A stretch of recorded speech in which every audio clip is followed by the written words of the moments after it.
മമ്മൂട്ടി, വിനായകൻ എന്നിവരെ കേന്ദ്ര കഥാപാത്രങ്ങളാക്കി ജിതിൻ കെ ജോസ് സംവിധാനം ചെയ്ത കളങ്കാവൽ വമ്പൻ വിജയം നേടി രണ്ടാം വാരത്തിലേക്ക് എത്തിയിരിക്കുകയാണ്. ആദ്യവാരം പിന്നിടുമ്പോഴും ചിത്രം കേരളത്തിലെ 300-ൽ പരം സ്ക്രീനുകളിലാണ് പ്രദർശിപ്പിക്കുന്നത്. ഗംഭീര പ്രേക്ഷക പിന്തുണയാണ് ചിത്രത്തിന് കേരളത്തിൽ ലഭിച്ചിരിക്കുന്നത്. ജിഷ്ണു ശ്രീകുമാറും ജിതിൻ കെ ജോസും ചേർന്ന് തിരക്കഥ രചിച്ച കളങ്കാവൽ മമ്മൂട്ടി കമ്പനിയുടെ ബാനറിൽ നിർമ്മിച്ച 7ാമത്തെ ചിത്രം കൂടിയാണ്. വെയ്ഫറർ ഫിലിംസാണ് കേരളത്തിൽ ചിത്രം വിതരണം ചെയ്തിരിക്കുന്നത്. റിലീസ് ചെയ്ത ആദ്യവാരത്തിൽ തന്നെ ചിത്രം 50 കോടി ക്ലബ്ബിൽ ഇടം നേടിയിരുന്നു. ഭീഷ്മപർവം, കണ്ണൂർ സ്ക്വാഡ്, ഭ്രമയുഗം, ടർബോ എന്നീ ചിത്രങ്ങൾക്ക് ശേഷം 50 കോടി ക്ലബ്ബിൽ ഇടം പിടിച്ച മമ്മൂട്ടി ചിത്രം കൂടിയാണ് കളങ്കാവൽ. കുപ്രസിദ്ധമായ സയനൈഡ് മോഹൻ കേസിൽ നിന്ന് പ്രചോദനം ഉൾക്കൊണ്ട് ഒരുക്കിയ ചിത്രം ആദ്യാവസാനം വരെ പ്രേക്ഷകരെ ത്രില്ലടിപ്പിച്ചുകൊണ്ട് തന്നെ ആഗോളതലത്തിൽ ബ്ലോക്ക് ബസ്റ്റർ വിജയം തുടരുകയാണ്.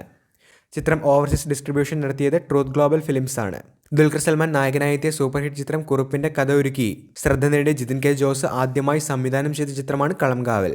ആഗോള ബോക്സ് ഓഫീസിൽ നിന്ന് ചിത്രം തകർപ്പൻ പ്രകടനത്തോടുകൂടി ഇതിനോടകം നേടിയത് 64 കോടിക്ക് മുകളിലാണ്. 8ാം ദിനം 2.4 കോടി രൂപയാണ് ചിത്രം സ്വന്തമാക്കിയിരിക്കുന്നതെന്നാണ് പുറത്തുവന്നിരിക്കുന്ന കണക്കുകൾ. വിനായകൻ നായകനും മമ്മൂട്ടി പ്രതിനായകനുമായി എത്തിയ ചിത്രം ഇരുവരുടെയും അസാമാന്യമായ പ്രകടന മികവിലാണ് പ്രേക്ഷകരെ ഞെട്ടിക്കുന്നത്. തീർച്ചയായിട്ടും 100 കോടി ക്ലബ്ബിലേക്ക് അടുത്തുകൊണ്ടിരിക്കുകയാണ് അടുത്തൊരു മമ്മൂട്ടി ചിത്രം. വീഡിയോ അവസാനിക്കുന്നു. പുതിയ എന്റർടൈൻമെന്റ് മൂവി അപ്ഡേറ്റുകൾക്കായി ചാനൽ ഇപ്പോൾ തന്നെ മറക്കാതെ സബ്സ്ക്രൈബ് ചെയ്തു വെച്ചേക്കുക.